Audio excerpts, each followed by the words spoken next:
հարգելիներ եւ այսպես մամուլի ուշադրության կենտրոնում Պուտին-Փաշինյան Ալիև առաջիկա հանդիպումն է։ Այսօր ներկայացնելու եմ մի քանի ամերիկյան վերլուծական կենտրոնների հրապարակումները, որոնց հղումները կգցեմ YouTube-յան տեսանյութին, իդեպ այսուհետ բոլոր օգտակար հղումները գտնելու եք YouTube-յան իմ տեսանյութերին կից, ոչ թե Facebook-յան։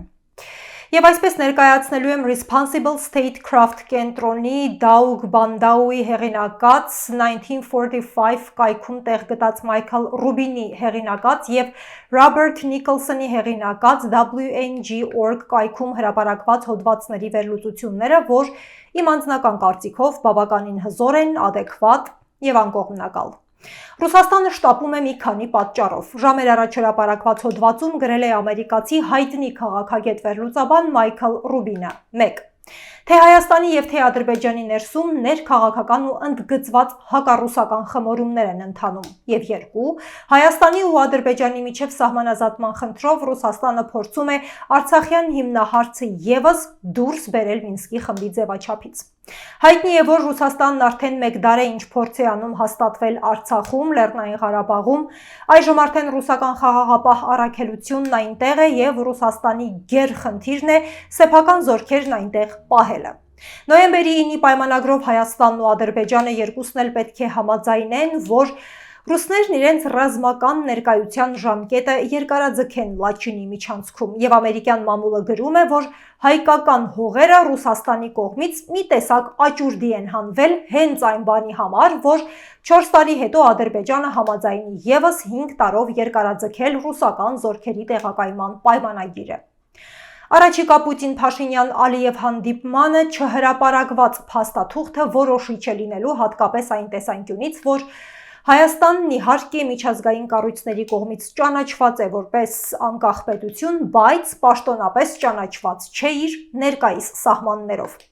Ներկայում վիճելի սահմաններ կան բացի Ադրբեջանից Թուրքիայի եւ Վրաստանի հետ։ Դրա համար կարևոր է լինելու ընտրված քարտեզների իրավական լինելու պարագան։ Հայտնի է, որ հիմքում լինելու են խորհրդային քարտեզները սահմանազատման։ Ոչ Պուտինը, ոչ հայկական իշխանություններն առայժմ չեն բացահայտում, թե որ թվականների քարտեզով է իրականացվելու դեմարկացիան։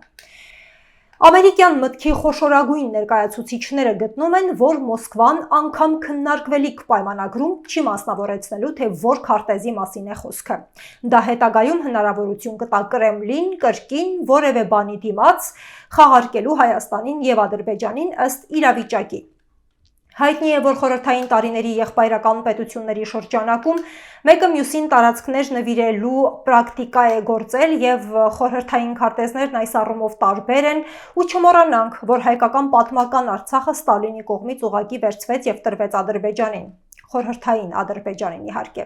Եվ այս առումով Հայաստանի համար վտանգավոր է նոյեմբերի 26-ին ուղղակի ստորագրել, որ համաձայն է ըստ խորհրդային քարտեզների իրականացնել դեմարկացիան։ Այն է, նախապես համաձայնել այն բանին, որ հարցի լուծման շրջանակը սահմանափակվելու է ռուսական կողմի վստահորդությամբ առանց միջազգային ատյանների։ Եվ ամերիկացիների կարծիքով Ռուսաստանի համար գալիք պայմանագրի կնքման իմաստը հենց սա է՝ սահմանափակել ռուսական ձևաչափով։ Մյուս կողմից շատ կարևոր արձանագրում է անում Ռոբերտ Նիկոլսոնը, ի վերջո խորհրդային քարտեզները քաղաքական քարտեզներ չեն եղել եւ չեն ճանաչվել երկրների պետական սահմանները ճանաչող միջազգային կառույցների կողմից։ Ասեմ, որ այդ մասին հենց Պուտինն էր խոսել օրեր առաջ։ Դրանք վարչատարածքային քարտեզներ են եղել ԽՍՀՄ ներսում ընդամենը։ Միջազգային իրավունքով երկու երկրների սահմանները ճանաչվում են կամ հենց այդ երկու երկրների միջև փոխադարձ պայմանագրերի միջոցով կամ, եթե երկրները համաձայնության չեն գալիս, դիմում են միջազգային արբիտրաժային դատարան, որն էլ կայացնում է որոշումը հարցը դիտարկելով ըստ կողմերի դիմումների եւ ներկայացված փաստերի ու փաստարկների։ Հայաստանի ու Ադրբեջանի մեջ պետական սահմանները միջազգայինորեն ճանաչվել են 1920 թվականի փետրվարի 24-ին ազգերի լիգայի կողմից։ Կառույցն իհարկե այժմ արդեն չկա, բայց այդ որոշմամբ Արցախն ու Նախիջևանը, ասեմ, Հայաստանին պատկանող տարածքներ են եղել, համարվել։ Եվ հենց դրան է վերաբերում նաև Ուիլսոնյան իրավարար վճիռը, որպես միջազգային իրավունքի ուժ ունեցող փաստաթուղթ։ Սա իհարկե հայ-թուրքական սահմանին է վերաբերում։ Այս մասին ի դեպ Հայաստանի ներքաղաքական դաշտում բազմիցս խոսել է ազգային ժողովրդավարական Բևեռ Դաշինքը, որի ներկայացուցիչների հետ առաջիկա օրերին խոստանում եմ կապ հաստատել հարցազրույցի շրջանակում նրանց տեսակետը լսելու համար։ Ինչևէ, մեկ անգամ եւս կրկնեմ, ամերիկյան վերլուծական միտքը վտանգավոր է համարում Հայաստանի կողմից ստորագրված փաստաթուղթն առ այն, որ սահմանազատումն արվի խորհրդային քարտեզներով։ Հարցը պետք է ձերբազատել ռուսական փակուղուց եւ ստացվում է իմ սեփական եզրակացությունն է իհարկե, որ առավել շահեկան կլինի Հայաստանի համար ուղղակի պայմանագրով մեկնարկել սահմանազատման գործընթացը չստորագրելով որևէ կետի ներքո, թե դա իրականացվելու է խորհրդային քարտեզով, այլ հարցը դուրս բերել միջազգային դաշտ, դրա որոշման իրավունքը ունեցող միջազգային արբիտրաժային դատարան։ Հակառակ դեպքում խորհրդային քարտեզները կորոշեն ըստ ամերիկյան մամուլի կրկին ոչ միայն սահմանների եւ Հայաստանի համար կարևորագույն կապուղիների, այս պարագայում Սյունիքի մասին է խոսքը, այլ հենց Արցախի ճակատագիրը այն կտրելով իր հանգուցալուծման իրական հիմքից, Մինսկի խմբի ձևաչափից։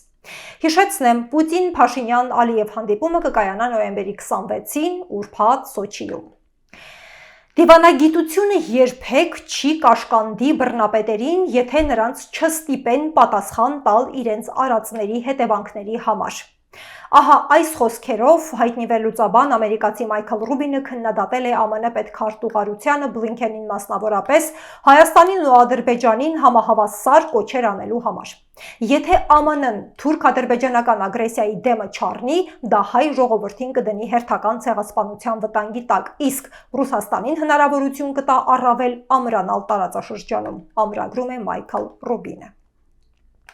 Իդեպ այսօր Ադրբեջանում Բաքվում ԱՄՆ դեսպանը հայտարարել է, որ Ամերիկայի Միացյալ Նահանգներն աջակցում է Հայաստանի եւ Ադրբեջանի առաջնորդների միջև ուղիղ շփումներին, որոնք միտված են երկկողմ հարաբերությունների կարգավորմանը։ Անդրադառնանք թուրքական լիրային, որ եւս մամուլի ուշադրությունն է գրավել, տեսնում եք այս պահին Bloomberg-ի տվյալներով զգալի անկում է ապրել թուրքական լիրայի արժեքը, իդեպ Թուրքիայում բազմահազարանոց ցույցեր են, ցուցարարները պահանջում են Էրդողանի հրաժարականը։ Շատ վերլուծաբաններ գտնում են, որ Էրդողանին հաջորդող կառավարությունն իրականում այլ մարտավարություն է ունենալու զուրկ էրդողանական զավթողական ագրեսիվ մոտեցումներից։ Եվ ներամերիկյան լրահոսից նախ եւ առաջ հիշեցնեմ բիզնեսների աջակցության վարձավճարների մարման $40,000 ծրագրի մասին, չենք մոռանում, որ ծրագրի վերջնաժամկետը նոյեմբերի 28-ն է 2021 թվականի, բոլոր այն բիզնեսները, որոնք վարձակալել են տարածքներ գործունեության համար եւ զգալիորեն տուժել են համաճարակից, այս վարձավճարների վճարման ուղղությամբ կարող են Լոս Անջելես Քաունթիից ստանալ համապատասխան աջակցություն մինչեւ $40,000 չափով ծրագրի մանրամասներին ծանոթանալու համար 626 210 4500 հեռախոսահամարով կարող եք զանգահարել կամ այցելել ndconline.org/lacbrr/։ Հղումը կգտնեք YouTube-յան տեսանյութինքից։ SBA-ը Բիզնեսների վերահսկողության վարչությունը այսօր տեղեկացրել է, որ շարունակում է EIDL տեսակի վարկի տրամադրումը եւ դրա վերջնաժամկետը դեկտեմբերի 31-ն է։ Իդեպ ասեմ, որ EIDL-ին շատերն են դիմել եւ դեռևս պատասխան չեն ստացել, բոլոր նրանք, ովքեր պատասխան չեն ստացել, չի նշանակում, որ մերժվել են, պարզապես ադմինիստրացիան մանրազնին քննության է ենթարկում դիմումները, շատ հնարավոր է, որ մինչեւ տարվա ավարտին կամ արդեն 2022 թվականին նորություն լսեք SBA-ից, բայց պետք է նկատի ունենալ, որ մի քանի տեսակի նաև նվիրատվության վարկեր էին առաջադրվում։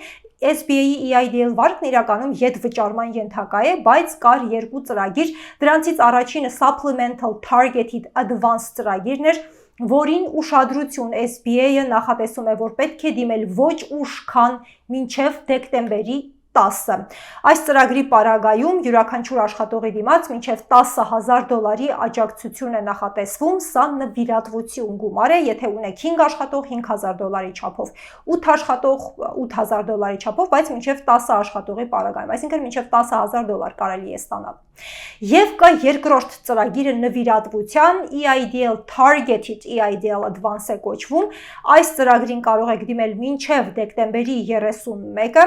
եւ դրա շրջանակում $5,000 աջակցություն է նախատեսվում մինչև 10 աշխատող ունեցող բիզնեսներին, սա առավել փոքր բիզնեսների համար էր։ Իսկ ինչ վերաբերում է EIDL վարկին, EIDL վարկը, ինչպես ասացի, ետվճարման է ենթակա, 30 տարով է տրվում, 3,75% տոկոսադրույքով։ Իդեպ նշեմ, որ տոկոսադրույքը 2,75 է կազմում ոչ առևտրային կազմակերպությունների համար։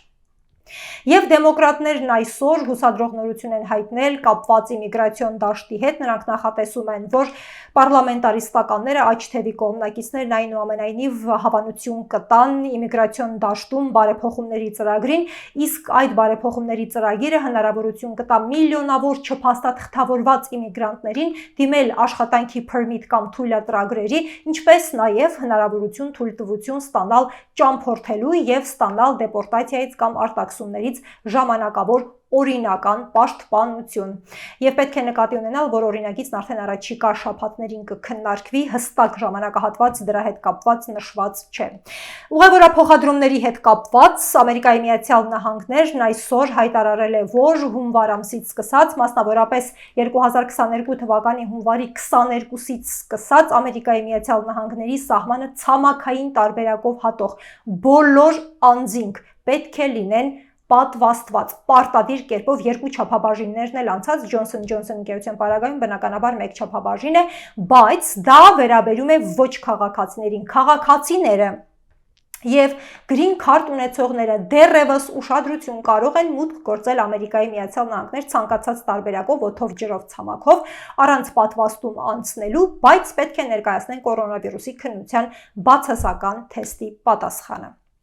Ինչ վերաբերում է ավտովառելանյութի կամ գազի գների աճին, Բայդենը խոստացել էր քայլեր ձեռնարկել, այսօր հրաման է արձակել ամերիկյան ստրատեգիական նավթի ռեզերվներից կամ պահուստներից դուրս թողնել նավթը, ինչի հետևանքով առաջիկա օրերին արդեն գազի գնանկում կնկատենք զգալիորեն։ Իդեպ Բայդենի այս քայլին են հաջորդել օրինակել Չինաստանն ու Հնդկաստանը։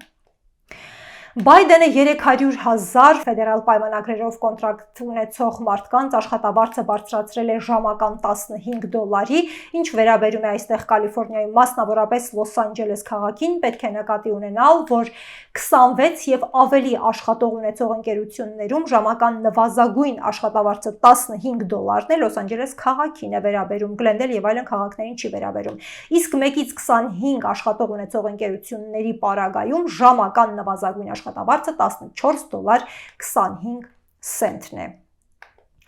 Ինչ վերաբերում է Social Security կամ SNAP Benefits ծրագրերին, այսինքն սննդի օժանդակության ծրագրերին, պետք է նկատի ունենալ, որ Thanksgiving-ը գոհաբանության օրը եւ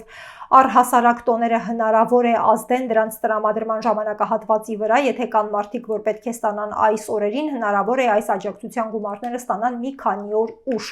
Իդեպ DPSS-ը Social Service-ի դեպարտամենտը հայտարարել է, որ նոյեմբերի 25-ին եւ 26-ին փակ է լինելու, այդ օրերը հնարավորություն չէ կունենա վարչության հետ կապ հաստատելու։ Մինչև $5,000 աջակցություն էր նախատեսվում բնակելի շենքեր ունեցող մարդկանց սեփականատերերին, ինչպես ասացի 2 օր առաջ, այսօր արդեն մասնավորեցնեմ ծրագրի հետ կապված մանրամասները եւ այսպես։ Բոլոր այն մարդիկ, ովքեր բազմաբնակարանային շենքեր ունեն, այսինքն վարձավճարով բնակարաններ են տալիս, գտնվում են Լոս Անջելես քաղաքում կամ Փասադինա քաղաքում, շենքերի մասին է խոսքը, եւ ունեն Լոս Անջելես քաունթիի հետ հատուկ պայմանագիր, այսինքն համագործակցում են քաունթիի հետ, նրանց տրամադրում են Emergency Housing Voucher, վաուչերների շրջանակում համագործակցում են, սա էժան վարձավճարով բնակարաններն են, որ տրամադրում եք քաունթին, արտակարգ իրավիճակներում, հոմլեսներին, անտուններին եւ այլ մարդկանց բնակարանով կացարանով ապահովելու համար, ահա այս մարդիկ կարող են դիմել քաունթին աջակցություն ստանալու համար, նորոգման աշխատանքների համար, մինչեւ $5,000 չափով եւ $2,500 միանվագ գումար կստանան, եթե նոր պայմանագիր կնքեն, ինչպես ասացի, EHV վաուչեր ծրագրին մասնակցելու համար։ Ծրագրի մանրամասները 626 586 1762, իդեպ ասեմ, որ ծրագրից օգտվողները զգալի հարկային առավելություններ եւս կստանան։ Այսօր Լոս Անջելես քաունթի արտակարգ իրավիճակների բաժինը տեղեկացրել է, որ ուժեղ քամիներ են սպասվում այս գիշեր, ինչպես նաև ջերմաստիճանի բարձրացում է ակնկալվում, դրա հետ կապված տոնական գոհաբանության օրվան ընթառաջ ցավոք հնարավոր են մասսայական հոսանքազրկումներ, մասնավորապես մասսայական հոսանքազրկումներ են նախատեսվում Սան Բեռնարդինո քաունթիում, Սան Դիեգոյում եւ Լոս Անջելեսից հյուսիս ընկած Antelope Valley-ում։ Ինչ վերաբերում է գոհաբանության օրվանը, ապա ավտոճանապարհները եւ նաեւ իհարկե օդուղիները բավականին ծանրաբեռնված են լինելու, այսօր հրապարակում է հնչել ըստ որի ամենածանրաբեռնված շրջանը ուղևորափոխադրումների համար սկսելու է վաղը կեսօրի 12-ից եւ ծանրաբեռնված են լինելու օդուղիներն ու ավտոճանապարհները մինչեւ կիրակի կեսօրի 12-ը։ Ամենածանրաբեռնվածն են լինելու եւ ամենաշատ այցելության կենտրոն են հանդիսանալու Սան Դիեգոն, Լաս Վեգասը, Grand Canyon-ը, Յոսեմիթին, Սանտա Բարբարան, կենտրոնական ափին, Central Coast։ Այսքանն այս պահին, սեր եւ խաղաղություն բոլորիս եւ շնորհակալություն, որ կաք, շնորհակալություն, որ հետեւում եք, Happy Thanksgiving, մինչ ուրբաթ։